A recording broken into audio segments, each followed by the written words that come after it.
Welcome to Spring Football, Day 2 on the Green Wave Report from On SI Tulane. I'm Doug Joubert.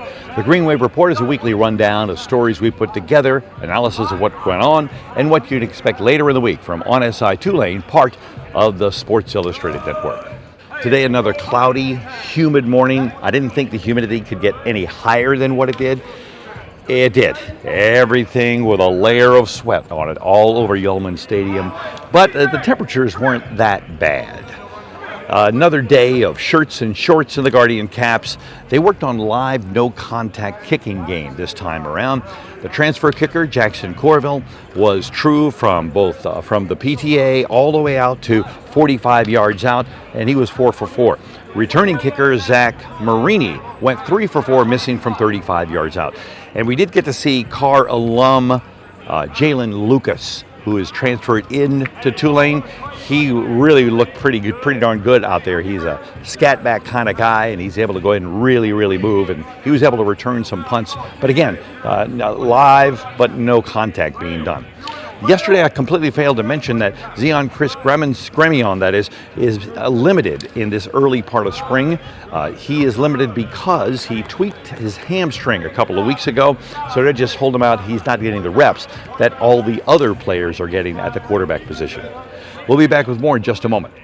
As you can tell behind us, quarterback drills are being held right now, and a lot of the quarterbacks that are there that are warming up, they're just doing some drills with their wide receivers. Receivers lined up on this side, the quarterback's there, and they're just doing it from both sides of the field. This is the last day of shirts and shorts. Pads get strapped on this coming Thursday, which is the next day of spring football for Tulane. They'll be having pads on the rest of the spring drills all the way up to the spring game, which is set for Saturday, April 18th. We'll head back to the desk and give you some more information, and we'll also give you some interviews in just a moment. It's nice to get back in the air conditioning, to tell you the truth. After the practices today, there were 3 that showed up in the bunker room to go ahead and talk to the media. First off was head football coach Will Hall. Yeah, spirited day too. A lot of energy, a lot of juice. Y'all saw that down in the red zone. You know, every time somebody makes a play, it's either a really good play for the defense or a really good play for the offense. Really pleased with our juice and energy. It was a little bit warmer today, and saw some good, some bad. Thank goodness we get to put on the pads on Thursday. We're really looking forward to that. So, really high, at least a 2-story building.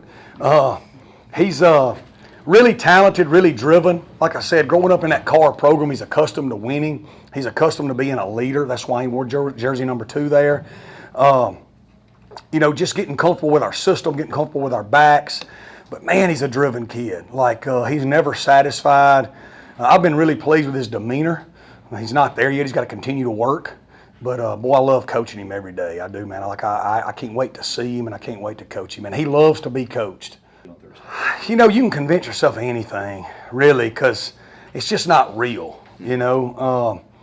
But the thing I think you can see is you can see athleticism, because that transfers over, and you can see just who is picking up the systems on both sides. But, man, it just changes when you put pads on. Football's meant to be played with pads on, and, I'm excited about Thursday. We've had a great off-season program. We do think we're fast.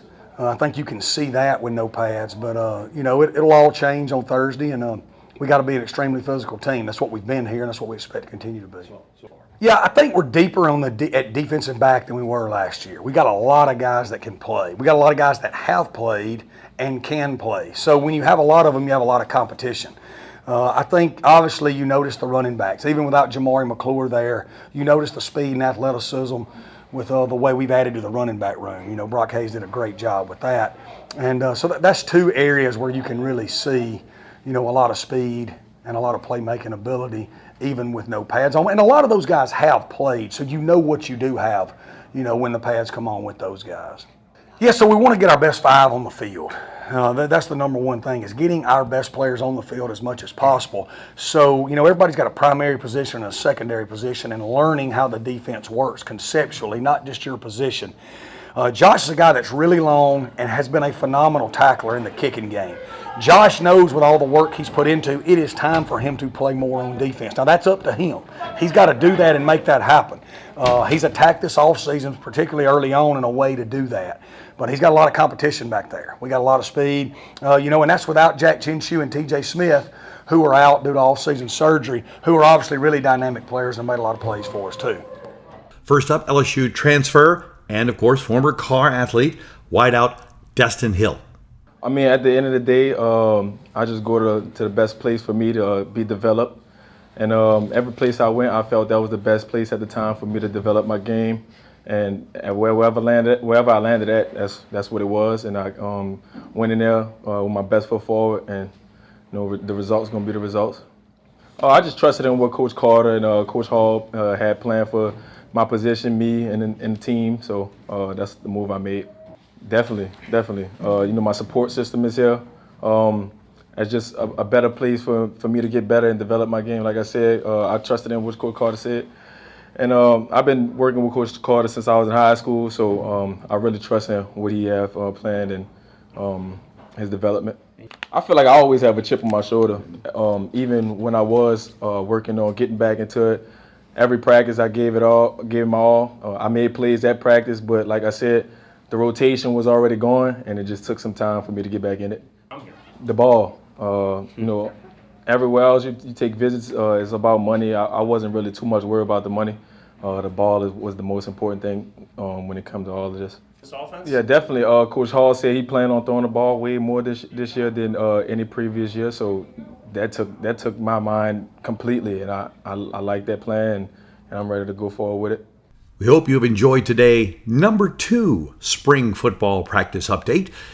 You have a day off, and then on Thursday, they don the pads to go ahead and see how things work when they play real football, as Will would call it.